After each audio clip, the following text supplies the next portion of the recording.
My name is Sarah Gray, sometimes known as Sassin when there's another Sarah in the room. And I am a Wisdom Flow yoga teacher and proud to be. Just recently come back from a convention where I taught roller derby girls yoga and the importance of yoga in their maintenance and the application of yoga towards being a better athlete, more accomplished in their sport. But I'm hoping that it also sunk in on a more subtle level that yoga is beneficial for their entire lifestyle, not just for their recreation.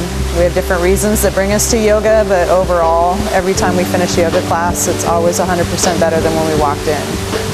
And I think there's magic.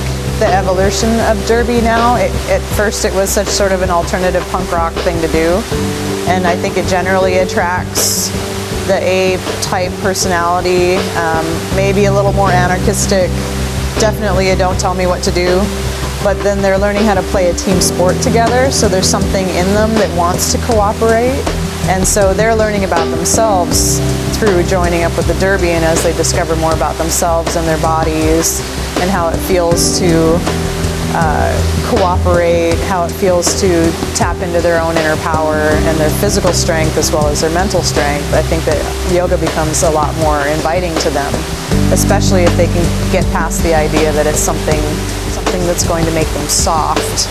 They realize that it tunes the weapon, it sharpens the blade of the mind and of the body.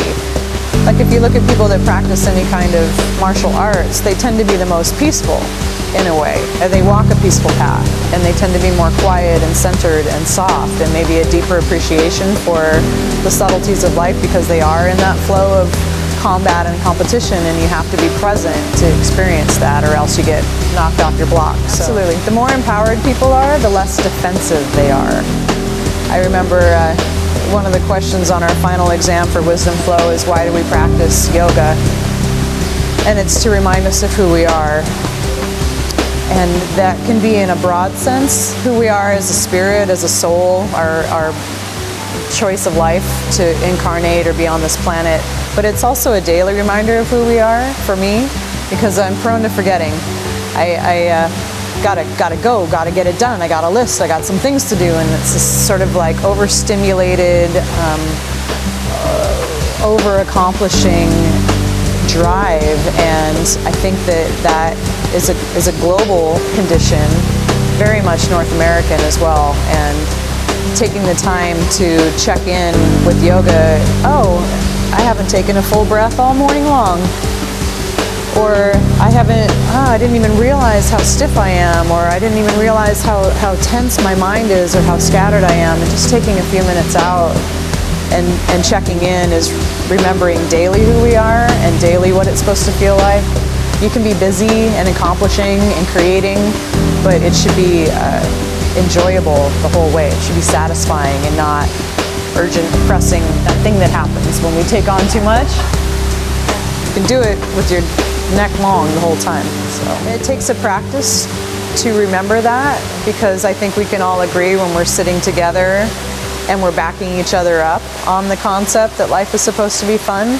But once you isolate and return back to habitual or patterned or family or career or whatever it might be, it's very easy to slip back and forget that idea. No, wait, I chose this. I chose this path. I chose this family. I chose this home. To remember that this is a conscious choice and that you chose it for good reasons, and that it should never creep up and become a burden. Espresso Flow. Well, it's right in line with places to go, things to do. Taking time out in the morning before you get on the road and start your day of commitments to make a commitment to yourself. Get the blood flowing, shake off the sleep stiffness, and it'll be invigorating, but it won't take the wind out of your sails either. We don't want to make it so that you need a nap afterwards. So it's to get you up, get you moving, get the blood moving, and get you centered, set an intention for your day.